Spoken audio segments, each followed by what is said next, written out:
Olá pessoal, sejam todos bem-vindos a mais um vídeo aqui no canal. Veja que notícia absurda, eu diria abjeta.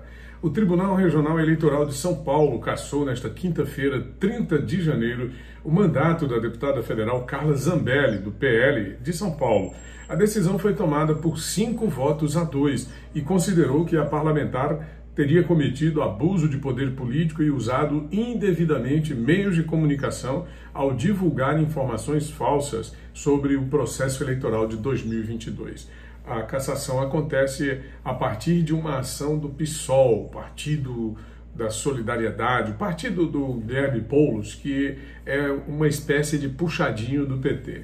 Além da perda do mandato, Zambelli foi declarada inelegível por 8 anos, contados a partir da eleição em que os fatos ocorreram. Importante ressaltar que Carla Zambelli é uma das principais deputadas da base de apoio do ex-presidente Jair Bolsonaro.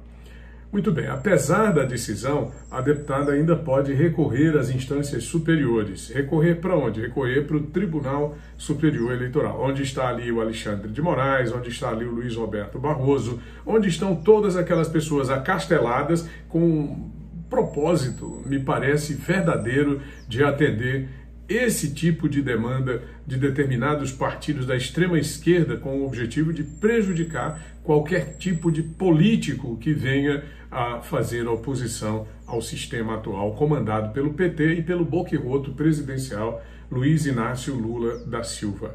Em nota pública, Zambelli afirmou que teve os 946.244 votos, portanto quase 1 milhão de votos que recebeu em 2022, anulados, e classificou a decisão como perseguição política. Abre aspas para a deputada Zambelli. Essa decisão não tem efeitos imediatos e continuarei representando São Paulo e meus eleitores até o encerramento dos recursos cabíveis. Fecha aspas, declarou ela. Ela divulgou uma nota que tem aí uma série de comentários, né, sobre esse caso. Fica claro a perseguição política em nosso país contra os conservadores. É visível como o sol do meio-dia, foi também o que disse ela na nota. Essa decisão, ela representa, sem nenhuma dúvida, o interesse daqueles que hoje estão no governo, né, hoje estão no poder.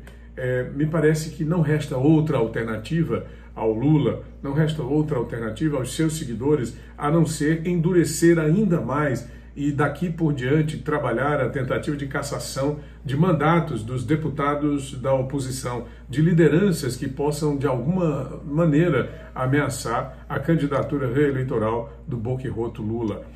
Eu cito aqui exemplos, por exemplo, os próximos da lista, né, porque nós já tivemos aí alguns e vários até. Dentre os mais notórios, o Deltan Dallagnol, que foi deputado federal cassado por uma circunstância completamente fora da curva, e agora a deputada Carla Zambelli, porque eu tenho absoluta certeza que no próprio PSOL, o próprio Guilherme Boulos cometeu atos muito mais infames, não apenas como candidato a deputado federal, mas até mesmo recentemente como candidato a prefeito. E permanece aí tranquilo e calmo, palitando os dentes, como muitos elementos. Vou dar outro exemplo aqui de elemento ligado a Lula e ao PT, André Janones. O camarada confessou a rachadinha, está lá na gravação, a voz dele, e mesmo assim ele permanece deputado federal. Que absurdo, né? É um tipo de cassação seletiva.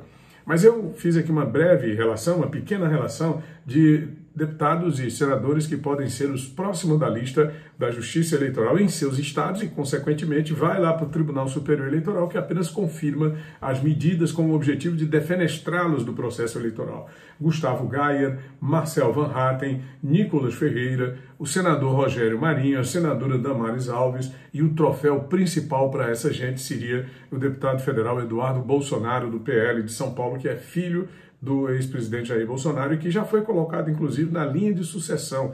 Bolsonaro disse que, se não puder ser candidato, ele é um dos que pode substituí-lo, assim como a ex-primeira-dama Michele Bolsonaro, que também poderá ter os direitos políticos cassados por qualquer justificativa que venha a ser apresentado por um desses aí, né? Érica Hilton, Guilherme Boulos, do PSOL, ou então a Gleisi Hoffmann, do PT, o Lindenberg Farias. Eles apresentam a denúncia e tem muita gente aí só no ponto para acolher. Bolsonaro já está inelegível. O que vai acontecer agora praticamente o PT e o sistema representado pela cúpula do Poder Judiciário, praticamente anular as eleições propriamente ditas, como a gente conhece, para garantir que o Lula seja reconduzido sem qualquer obstáculo. Nós já tivemos a censura das redes sociais, temos agora o controle absoluto dos meios de comunicação, Rede Globo de televisão, Record, SBT, Bandeirantes, enfim, qual a outra perspectiva? Depois de tudo isso, continua com a popularidade em queda, com a popularidade caindo absurdamente. Qual a outra alternativa que resta ao boquirroto presidencial, a não ser tentar, de maneira abjeta, covarde, caçar o processo eleitoral e implantar uma ditadura na prática? A gente viu agora uma pesquisa que mostra uma rejeição enorme ao seu governo, principalmente na região Nordeste. Aqui no estado do Piauí, onde ele teve a maior votação numérica do Brasil, a sua rejeição hoje é de 46%. Portanto, realmente o Lula está em maus lençóis. E até vai começar, como eu havia dito, num dos vídeos curtos aqui do canal, ele vai começar um périplo pelo Nordeste, exatamente como fez na época do Mensalão, quando sua popularidade caiu.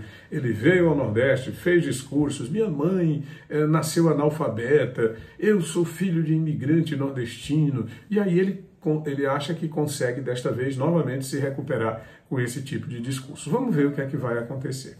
A verdadeira pesquisa, a demonstrar tudo isso, ocorreu nas eleições de 2024, quando o PT foi fragorosamente derrotado nas urnas.